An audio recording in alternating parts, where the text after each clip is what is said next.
What is the induced reaction? Hi, I'm Ben Bernstein. I'm a performance psychologist.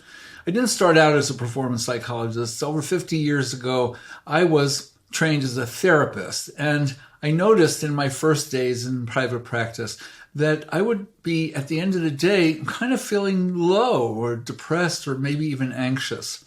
I sought supervision, and my supervisor helped me to understand that I had experienced the induced reaction. So what did she mean? She meant that I was dealing all day with people who were depressed or they were anxious, and I was getting induced into their state. The induced reaction is when you are induced into the other person's state. You start to just get pulled into that riptide of their emotion and you feel the same thing.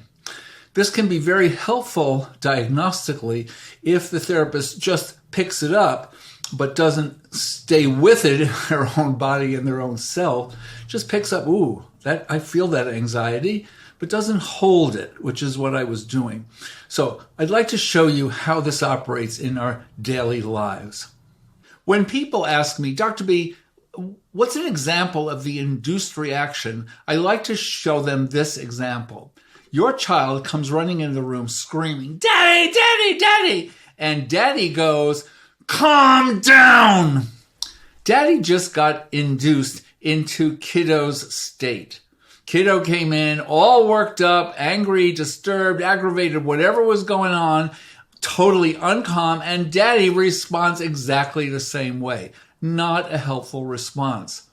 Think about it for a moment. This doesn't just happen at home. This happens at your workplace. If your boss comes in and is just boiling over, you start to feel like you're boiling over. Or a coworker, or somebody in your class, wherever you are. We're sensitive human beings. We get pulled into, I call it a riptide of their emotion, and then we are reacting exactly the same way. That is the induced reaction. When you're faced with a person who's all worked up, they're upset, they're angry, they're depressed, they're anxious, what can you do instead of getting pulled into that state yourself? Well, firstly, you need to know that when they're in that what I call worked up state, they are just locked in their sympathetic nervous system. That's the part of the nervous system that amps us up for action. And you have to go in the other direction, which is to turn on your parasympathetic nervous system, which is the part of the nervous system that calms us down. It's very easy to do this. Just have to do it by using 3 tools. Breathing, and I would actually say exhaling.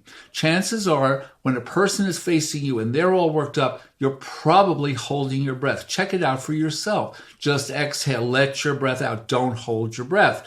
Next, feel your feet on the floor or your butt in the chair. Just ground yourself. And the third thing is open up your peripheral vision. How do you do that? Instead of just really hard focusing on that person's face, you can be looking right at their face, but opening your vision to see more of the room around them. When you open up your peripheral vision, you're actually switching on your parasympathetic nervous system.